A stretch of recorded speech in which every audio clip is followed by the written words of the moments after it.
If the moral authority of government rests ultimately on the judgments of individuals, how shall these judgments, in a numerous people, be so unified or collated as to be rendered effective? By a parliament? By an assembly of elected representatives, who in turn elect the government? It is often assumed that modern democracies are too populous to elect rulers or pass measures directly. This is hardly the case historically, and it is not at all the case in practice. Historically, members were first summoned to European parliaments to voice their personal rights and interests, afterwards those of their class or corporation, and finally, those of their party. In societies naturally and really democratic, like free settlements, the men chosen for representatives were naturally representative men, because almost anyone would have been representative.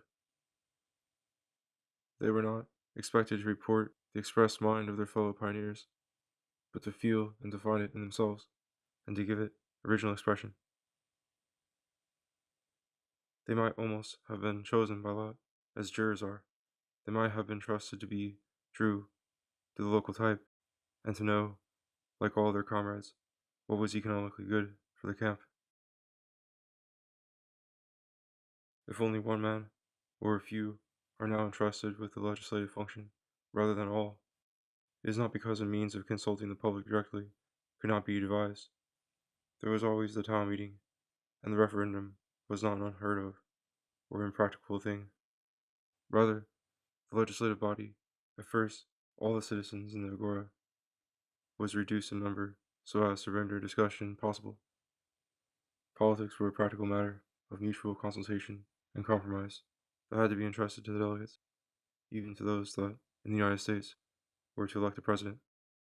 Far from being sent to enact the previous will of their constituents, these delegates were sent to make, in face of rival interests, needful and prudent concessions, and, by persuasion, to secure concessions in return.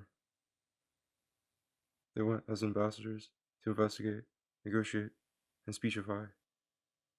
Their very existence betrays the jealousy and local independence of newly federated communities, where not merely each state was sovereign, but every village was self-directing. Congress, and especially the Senate, was a diplomatic conference. The affairs there dealt with were to the scattered rural population foreign affairs. If parliaments were judged by the theory of more representative government, that they represent the will of the people, which in turn expresses their true interests, there is no condemnation of their modern form that would be too sweeping. For everything about them, the character of the deputies, the reasons why they are chosen, the reasons why they have, or are supposed to have, their party opinions, and the causes of their voting this way or that, all have little to do with the will of their constituents, probably never expressed on those issues. And this will, if it could be discovered, would itself have little to do with their true interest in the play of international forces. A shrewd man of business will judge well what is for his private interest, and even what is for a like interest in others. And this will, if it could be discovered, would itself have little to do with their true interest in the play of international forces. A shrewd man of business will judge well what is for his private interest, and even what is for a like interest in others. But the more saturated he is with reality in that sphere, the more casual, or blank, or contemptuous will be his sense of all other interests. The Parliament seems to relieve tyranny because it ventilates grievances. The little knot of persons who sit in the cabinet and in the ministers' offices are sensitive to censure and to suggestion. They are ordinary, quite ordinary men, and they are more slaves to routine, to lobbying, and the 40,000 things of Lao Tzu than to any subtle purpose or design. When they hear themselves criticized, they look at what they have been doing, or they even look at it before they do it, thinking of what those irresponsible carpers will say of it in the press, and however little their policy or sympathies may be affected by such prospective or actual censure, their conduct is affected by it, because they consider and look about them and formulate their own intentions, as otherwise were they safe from public invective. they might never do. Moreover, Parliament serves the useful purpose of conciliating the governed who vote for its members. And just as we are all pleased to be asked for advice, even if it is not followed, so people are pleased to be asked to vote, even if their vote has no real influence. For this reason, universal and women's suffrage are less disastrous than they might be expected to be, for what takes place is almost the same as if instead of an election there were a lottery, but the appearance of being considered and of being a source of decisions which shake the world, if it is more diffused, seems more massive, and the wider suffrage wins the wider acquiescence. Besides, the very illusion of power, when it brings no harm to others, may have a sobering and deepening effect on the self, and good women who never cared for anything beyond their street may go seriously to vote with an enlightening sense that they are living in a vast, foreign, and portentous world. In the good old days of rotten boroughs, the House of Commons was filled with younger sons, local magnates, and young men distinguished at the universities for the gift of the gab. These persons, like the lords, had acquired by tradition or experience a certain sympathy with the ruling forces of the state, ambiguous forces, as the sharp division into parties testified, but still living elements in that historical entity called the country. They had a real stake in it, and might say, the country, 'tis ourselves, for they, their relations, their school friends, their ancestors, and their descendants have figured and would figure in the annals of the navy, the army, the government, and the county families, which were the essential annals of the country as a political entity. The landscape of the country, with its fields and towns, customs, and varied inhabitants, formed a much loved theatre for the drama of this political society, whose vocation was not to conquer or rule any other country, except occasionally, by accident, but only to defend, preserve, and enjoy its own distinction and virtues. Democracy, as we know, has changed all this. Everyone votes, but it is not yet clear whether he is expected to vote in the interest of his country, or only of his own person or trade, or of the working class in general, or whether this moral province should be limited by national frontiers, or, if extending beyond himself at all, should not be exercised equally over all living creatures. Meantime, it remains necessary for the sovereign individual, swamped in his own universalized function, to decide everything by deputy, or rather, to decide nothing, but only take part in the election of one or another deputy, selected by rival party machines, who, when elected, shall decide everything for him, or leave everything undecided, according to the instincts and interests of that party machine. In some parts, these deputies are now a class by themselves, living on the salaries, allowances, and more or less legitimate profits of politicians. They are sometimes idle gentlemen, and sometimes idle workmen, but more often small lawyers and busybodies looking for a job.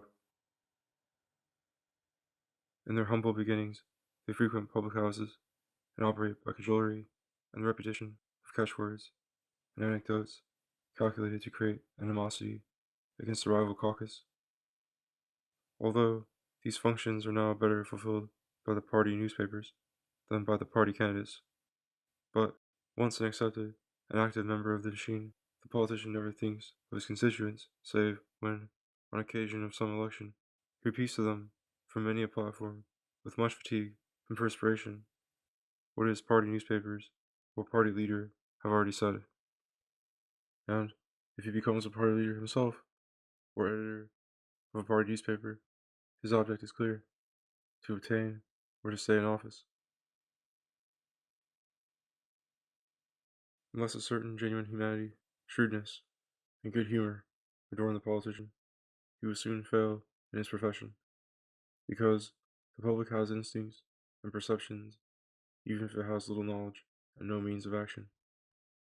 Even a party leader or a party newspaper may be discarded in time. What kills them is not responsibility for disaster, or the advocacy of impossible measures, or the misrepresentation of facts, On these things they often prosper, since their readers have no independent lights. It is rather public feeling in the course of events taking a different direction. For the professors of demagoguery are not prophets, though they use confident prediction as a means of silencing reason and self-defense on the part of their opponents. The course of opinion and of history is guided by forces far beyond their apprehension, and even more beyond their control. Domination of politicians, which is what representative government means in practice, although the most ignoble of governments, is not necessarily the worst, for such a bevy of vivacious adventurers is dominated by no secret political passion or sacred unity. They merely wish to live and thrive in their profession, and to have the pleasure of seeing the views they have adopted, probably by chance, triumph in the world. They are not cut off from the people round them, in spite of their party machine, but can change their catchwords when these begin to fall flat, and turn to the service of any new movement which seems to offer them room for prosperous activity and advancement. They are really too much in the same plight as the people they profess to represent. They are keyed intellectually by what they first happen to have at heart, perhaps in childhood, but they are capable of revolting in the end. They can come to recognize folly and ineptitude in particular matters. They will abandon an old master for a new one on occasion, with the probability of at least temporary advantage. For a domination just arising can hardly be without some justification. The life of the victor must be at least for a while vigorous, and not without a certain value in itself, whereas domination by inertia may endure when it brings nothing but suffering, both to the government and to the governed. The ceremonial casting of a ballot, with the rival party campaigns that precede it, and the rival speeches in Parliament that ensue, may thus become means to the diffusion of that directive imagination which I have described above. For this diffusion is not limited to any form of government, but grows with all dramatic participation in affairs of state. A tyrant, a prime minister, or a commanding general, who may be personally responsible for crucial events, may be absorbed in claiming the credit or disclaiming the blame for them, while the crowds watching a procession, or philosophers deducing a moral from remoter effects, may feel to the full the glory or the shame of their national destiny. Political conscience and political wisdom are not bred by political life, they are rather prejudiced and cheapened by it. Only exceptionally noble minds, an Alexander or an Edmund Burke, can preserve their freedom in the midst of faction. The maxim that power corrupts, like other maxims, is a half-truth. There are cases of it, but what corrupts is not power itself, and those born or fitted to exercise it. Rather, what corrupts is the new atmosphere that envelops a mediocre nature seduced and lost in the great world, when it had been accustomed to thrifty morals, starved dumb passions, and provincial habits. The parvenu is intoxicated by the chance to do big or clever things never opened to him before, and he blunders in doing them. But for a rider to find himself in the saddle when he knows how to ride quickens his faculties and exalts his purposes, because no true artist lives except in the life of his work. Democracy, in choosing its agents, is therefore faced by this dilemma.